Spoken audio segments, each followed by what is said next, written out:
Olá, graça e paz.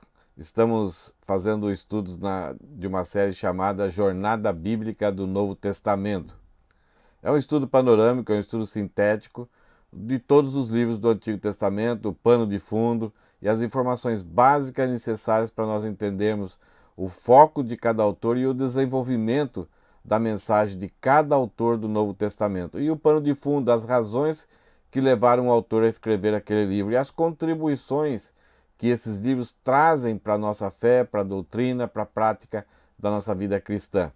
Nós já estudamos três assuntos. Nós estudamos as comparações entre o Antigo Testamento e o Novo Testamento. Nós também estudamos sobre as alianças bíblicas, porque o Novo Testamento é os livros que relatam a redenção e também já preparam os cristãos para entenderem como será a consumação dos planos de Deus.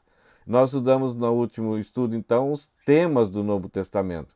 Quais os livros que tratam dos principais temas que os livros do Testamento nos comunicam. Hoje nós vamos estudar as divisões do Novo Testamento. As divisões são por causa do estilo literário, então os livros foram divididos, agrupados, por causa do estilo literário desses livros. Então existem três estilos literários. Os primeiros é o livro que são chamados de históricos. Eles são livros que relatam a história dos fatos que aconteceram na época de Jesus e na época dos apóstolos. Eles são a base, o alicerce da nossa fé cristã. Em cima dos livros históricos, então é que está sustentado a fé, a doutrina e os dogmas da fé cristã. Depois nós temos as epístolas, nós vamos ver mais definições sobre o que eram as epístolas. E nós temos no Novo Testamento um livro somente profético, completamente profético, que é o livro de Apocalipse. Isso não significa que nos outros livros não tenham informações proféticas, não tenham profecias. E não significa que nos outros livros históricos nós não vamos ter profecias também, ou assuntos relacionados à consumação final de todos os tempos. Dentro dos históricos nós temos duas categorias. Primeiro, os evangelhos e segundo, o livro de Atos. É a continuação da obra do Espírito Santo através dos discípulos. Os evangelhos é a obra do Espírito Santo através da pessoa de Jesus. Dentro dos evangelhos nós temos duas divisões. Os três livros sinóticos. A palavra sinótica significa visto sobre a mesma ótica, eles têm quase o mesmo conteúdo, eles narram os mesmos fatos, quase são livros que quase todo o material se repete nesses livros, nos mesmos livros. E nós temos o evangelho suplementar, que é o evangelho de João.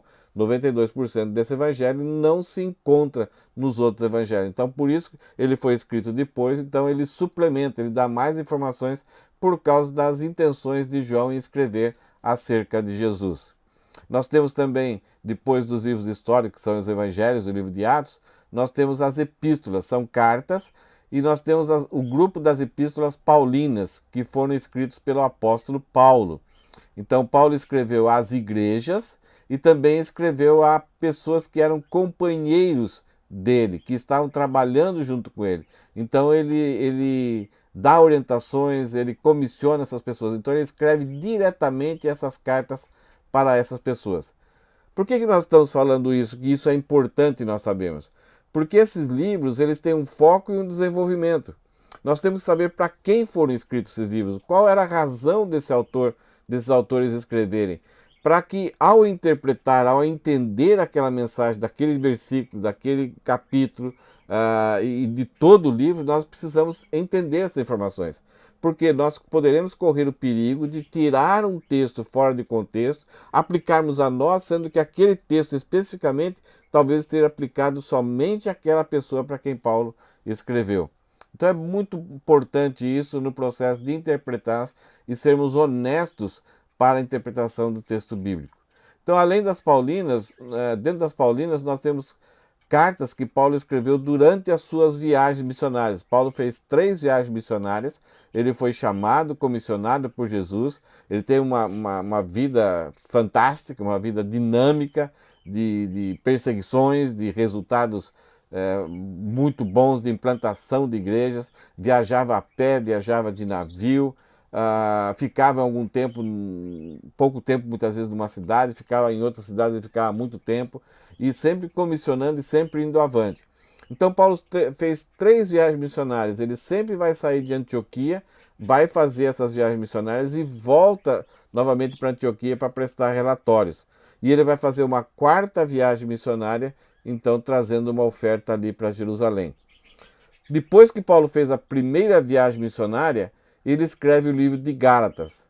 Durante a 2ª viagem missionária, Paulo escreve 1º e 2ª Tessalonicenses. E durante a 3ª viagem missionária, então Paulo vai escrever Romanos, 1 Coríntios e 2 Coríntios.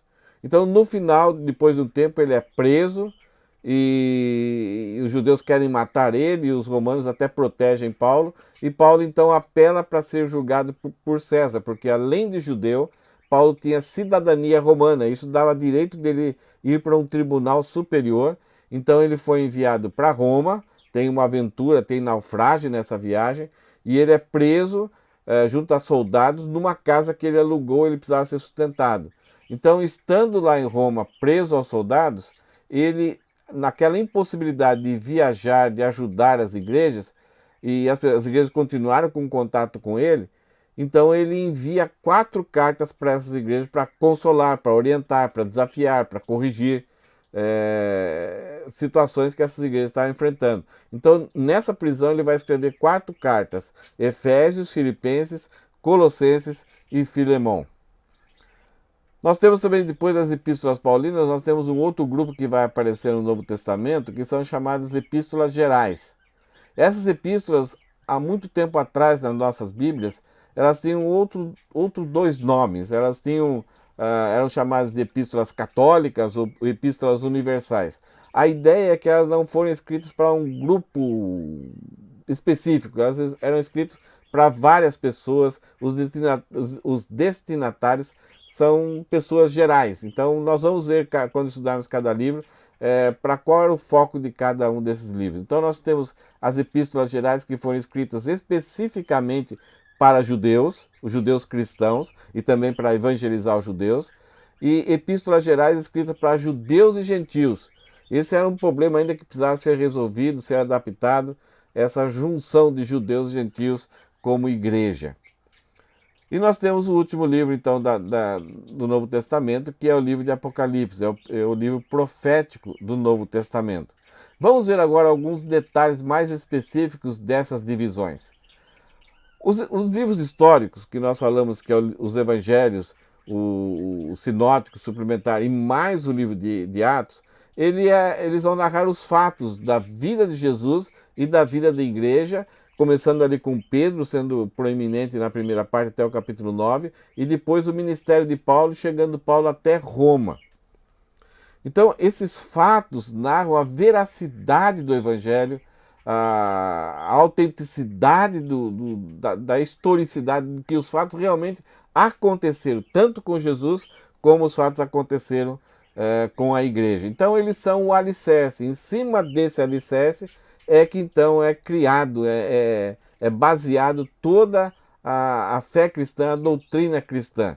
A doutrina cristã não é fruto de um pensamento, mas ela é fruto de fatos históricos, de verdades históricas acontecidas com Jesus, e os apóstolos então escreveram esses fatos.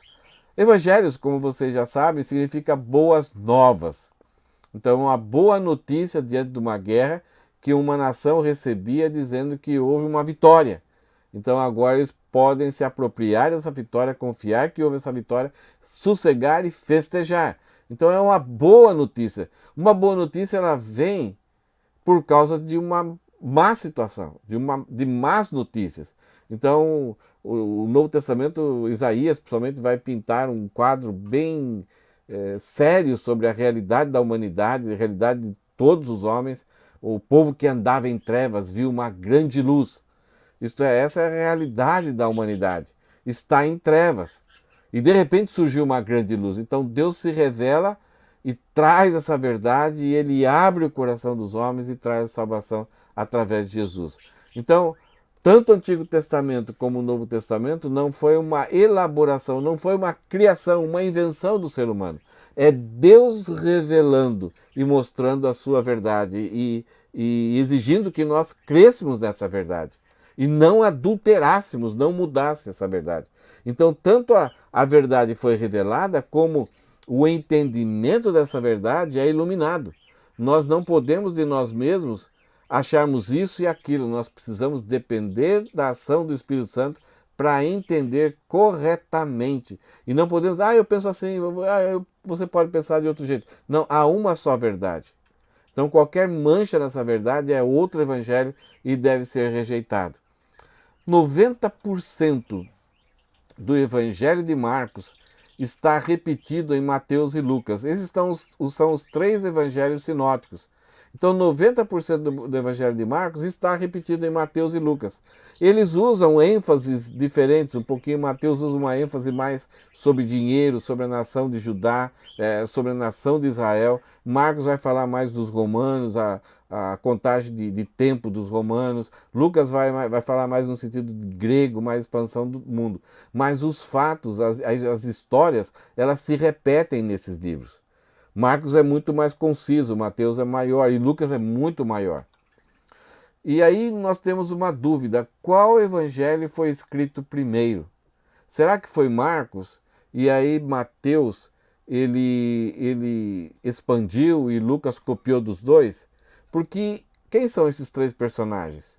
Marcos ele foi um discípulo do apóstolo Pedro. Praticamente o autor do evangelho de Marcos é Pedro. Marcos foi o escritor, o escrevente, que escreveu as memórias de Pedro. Então, no livro de Marcos, Pedro ele é a pessoa principal, tanto nos seus acertos como nos seus erros. Pedro não esconde as suas falhas.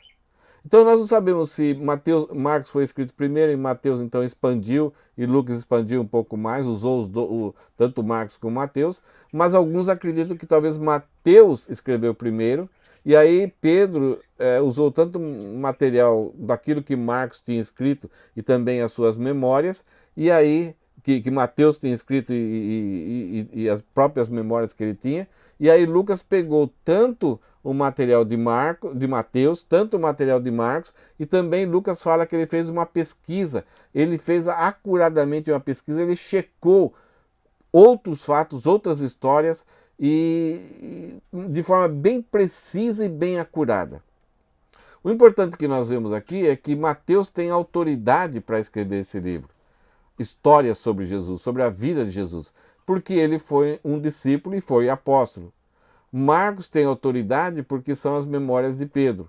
Lucas, ele é um gentil, é o único gentil, a única pessoa que não é judeu que escreveu na Bíblia.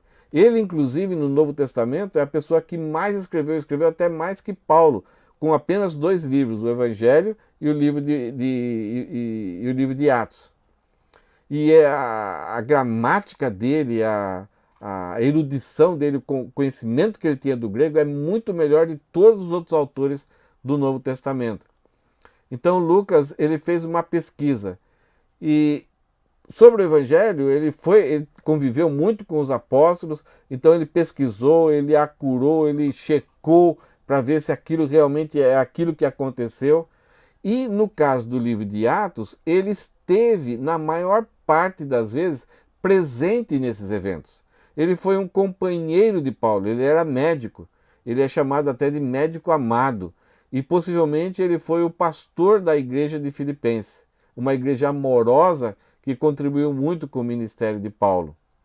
Então Lucas acompanhou, ele é que nós vamos chamar de uma testemunha ocular, ele viu os fatos do Novo Testamento. Nós vamos ver mais detalhes sobre o Evangelho de Lucas quando estudarmos o Evangelho. Os evangelhos, eles são 48% do Novo Testamento. Quase metade do Novo Testamento são fatos históricos, isto é, a nossa fé é baseada categoricamente, certamente e com muita fundamentação histórica. Mas, ao mesmo tempo, esses evangelhos que falam sobre a vida de Jesus, eles narram apenas 52 dias da vida de Jesus. Então, eles contribuem para a gente fazer uma biografia de Jesus, mas o objetivo deles não é fazer uma biografia. É mostrar como quem Jesus era, a identidade de Jesus, como ele nasceu. No caso de Mateus, ele vai falar que ele é descendente de Davi. Marcos ele vai apresentar como escravo, então não coloca genealogia. Lucas vai mostrar Jesus como um verdadeiro homem, então a genealogia de Lucas é até Adão, ele é descendente de Adão. Então cada um puxando uma informação a respeito de Jesus e valorizando essa informação para provar a sua tese. Mas eles, na primeira parte desse livro, quase 50% de cada evangelho vai mostrar o nascimento. No caso de Marcos não vai mostrar o nascimento de Jesus, mas Mateus e Lucas vai mostrar esse verdadeiro nascimento de Jesus. Marcos também vai falar alguma coisinha, só João que não fala nada. E a primeira parte eles vão dar um foco muito especial na identidade de Jesus, então os milagres, que ele tinha o mesmo poder que Deus tem. Então os milagres eles não são simplesmente tirar um efeito de uma enfermidade, mas era curar realmente, era dar visão ao cego, ressuscitar Lázaro, coisa que somente Deus fez e somente Deus fez no Antigo Testamento. Então, mostrando a identidade de Jesus, que ele, apesar de homem, como homem, perfeitamente homem, ele também era Deus. Então é o Deus homem revelado ali no Novo Testamento. Então a primeira preocupação dos evangelhos é deixar para todas as pessoas a garantia, a convicção de que Jesus é homem-Deus. Então quando Jesus vai para a cruz, é o homem-Deus que está indo na cruz, é o Filho do homem, é o Bar Nasha, é o Deus-homem. Então a morte de Jesus lá na cruz, ela não tem um valor somente de um mártir, de um exemplo. É a morte sacrificial, expiatória. Tem um valor eterno, infinito, que pode tanto resolver o problema com Deus e o problema que é do homem. Então, os livros, os evangelhos, metade, quase 50% dos evangelhos vai se ocupar somente da última semana de Jesus e da ressurreição de Jesus. Então aí que nós percebemos que os evangelhos são biografia? Sim, mas a preocupação deles é mostrar a identidade de Jesus e por que Jesus morreu. Todo o processo da santidade, da injustiça que fizeram com Jesus, da morte, do sepultamento e da ressurreição e da elevação de Jesus novamente aos céus. Então, muitas vezes ele pensa que todos os fatos são narrados de todos os dias, o que Jesus fazia era escrito. Não. O que é escrito é para que a gente creia. O próprio Evangelho de João termina dizendo isso. Se tudo aquilo que Jesus fez e falou fosse escrito, seria impossível colocar isso em livros. João, como nós falamos, é o Evangelho suplementar. 92% do Evangelho não está repetido nos outros 3 Evangelhos. Isso é fantástico, isso nos ajuda, contribui muito para a nossa fé cristã. E João também, uma das características, ele não está preocupado na ordem cronológica dos eventos, porque ele tem um tema, ele seleciona 7 milagres, ele seleciona 7 vezes que Jesus fala eu sou, e ele seleciona 7 vezes que pessoas falam quem Jesus Cristo é, expõe a identidade de Jesus. E os livros históricos, então, incluindo o livro de Atos, eles ocupam 60% do Novo Testamento. Olha que coisa legal, né? A base sólida que nós temos, histórica, da nossa fé. E de homens sérios. Essas bases históricas foram comprovadas pela arqueologia. Então a nossa fé é segura, não é invenção humana. É algo provado, identificado, justificado, e é o alicerce daquilo que vai ser a elaboração da doutrina da fé cristã. Os livros históricos, mais algumas informações. Só Mateus, Marcos e João não são cartas. Nós temos os livros históricos, as epístolas e Apocalipse. Agora, de todos os livros do Novo Testamento, somente Mateus, Marcos e João não são epístolas. Pode estar um pouco confuso isso. Mas o que é isso? O livro de Lucas e o livro de Atos, eles são livros históricos, mas ao mesmo tempo eles são cartas, eles são epístolas, porque Lucas escreveu a história de Jesus e a história dos apóstolos para um amigo que ele tinha chamado Teófilo, que era uma autoridade romana. Ele chama, ó excelentíssimo Teófilo.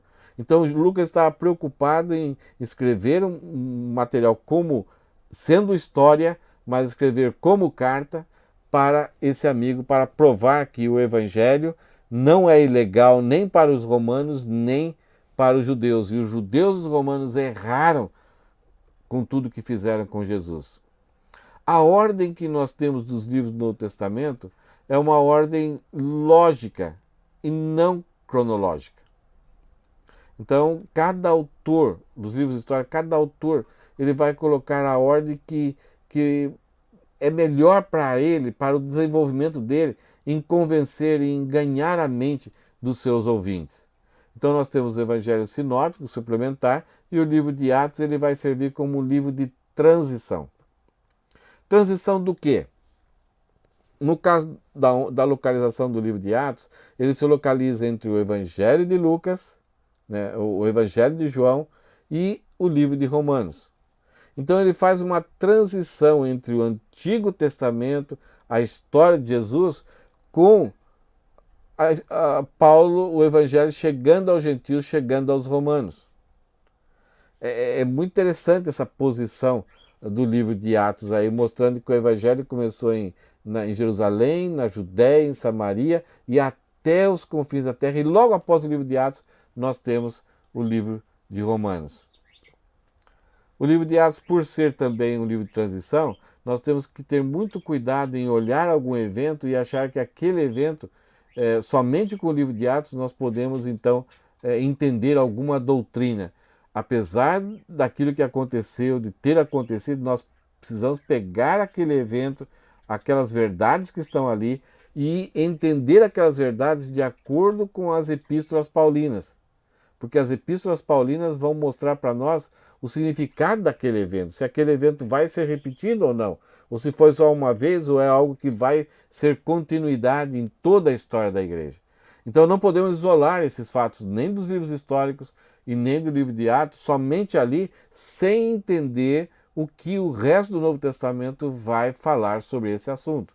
Então nós temos que lançar luz sobre os livros históricos, porque os livros históricos são um alicerce, mas não são as paredes. As paredes é as epístolas. Por ser parede, uma parede de uma casa, ela define o que está dentro e o que está fora. A parede também, ela nos ajuda a entender que algumas coisas não podem entrar e algumas coisas não podem sair.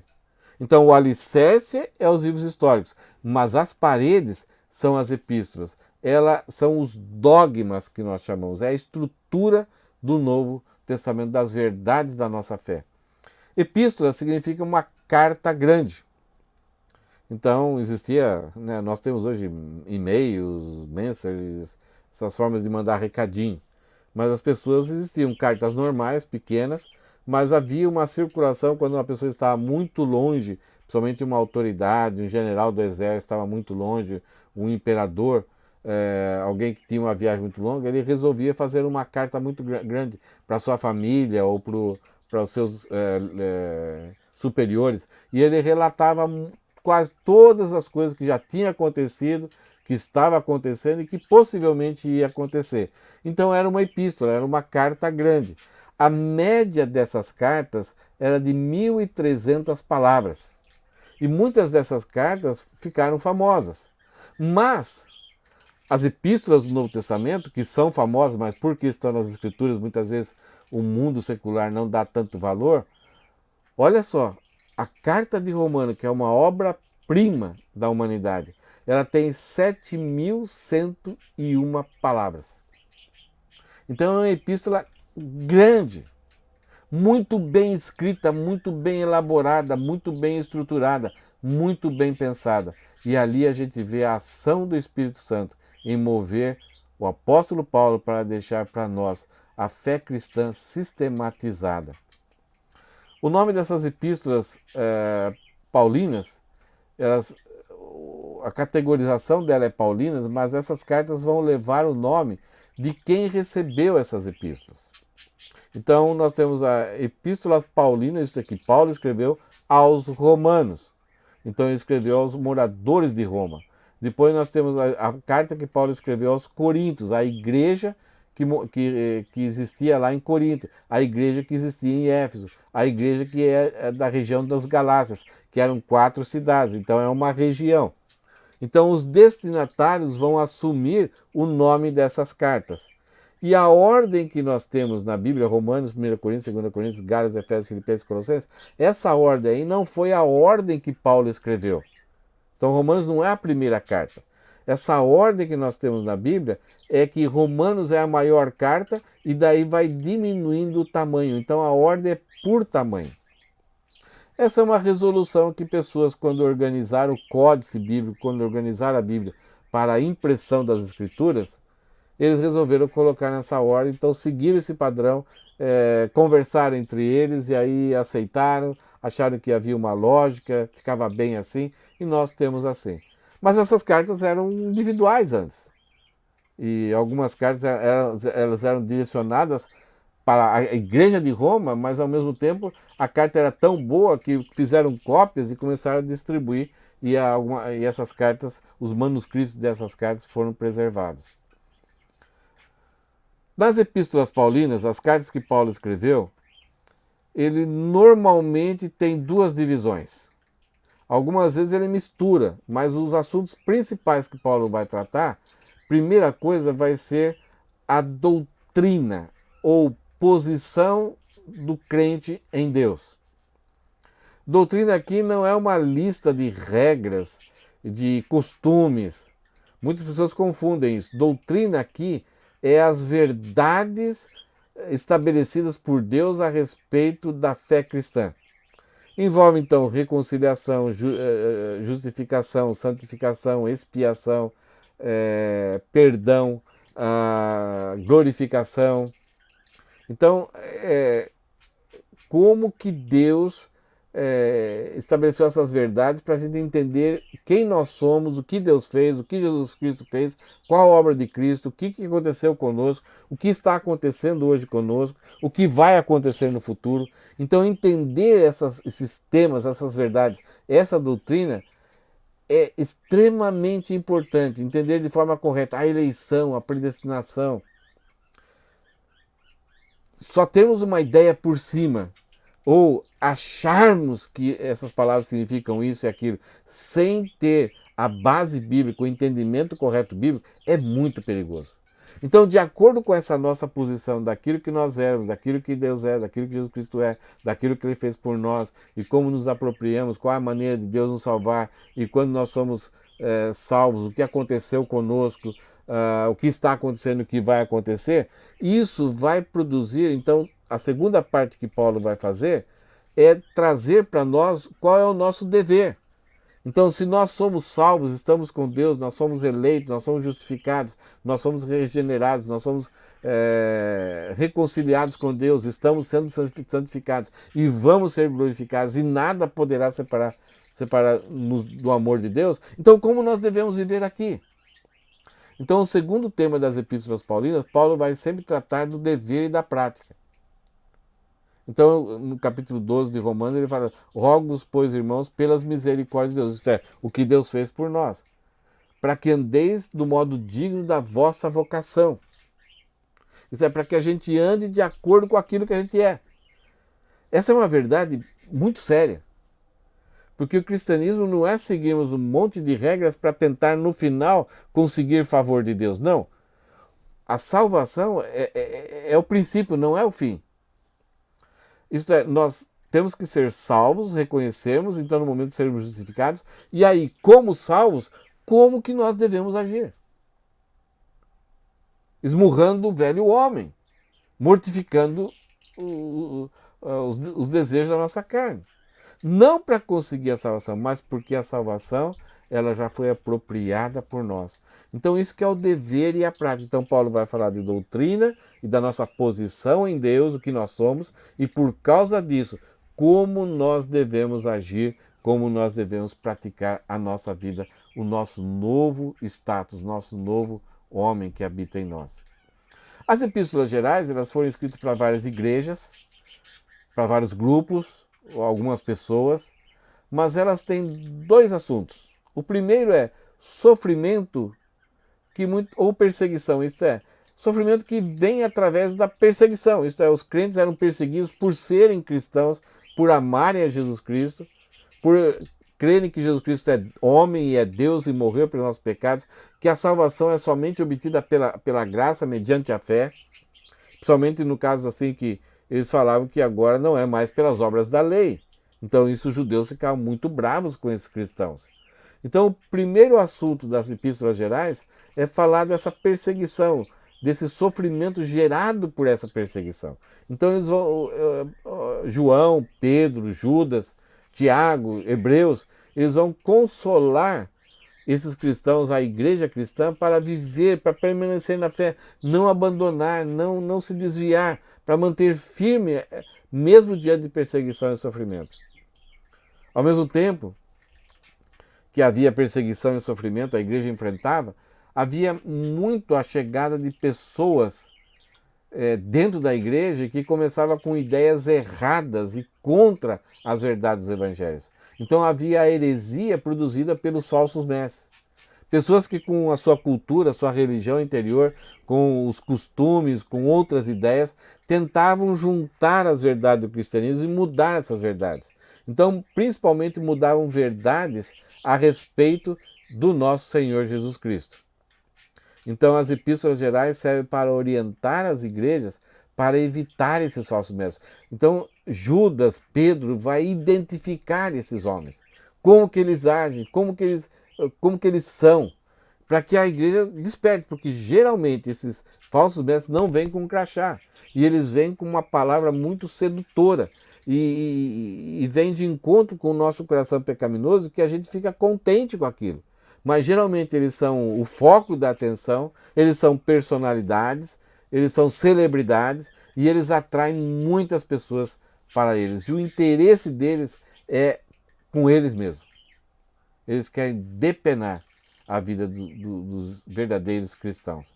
Então as epístolas gerais, os temas são esses daí. Nós vamos repetir muitas vezes essas informações, mas por enquanto só para você já começar de cima para baixo.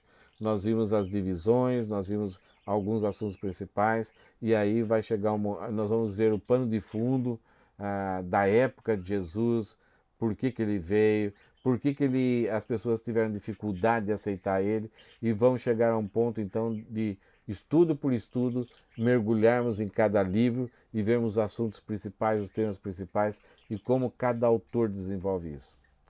Eu espero que você tenha melhorado um pouco o seu conhecimento. Não se assuste, nós vamos estar juntos nessa caminhada, nessa jornada, e isso vai te ajudar. Então, toda vez que você ouvir um pouquinho desses evangelhos, das epístolas gerais, do livro de Apocalipse, então você possa entender um pouquinho mais fácil e vamos seguindo nessa jornada bíblica do Novo Testamento. Okay? Deus te abençoe, até o próximo estudo. Amém?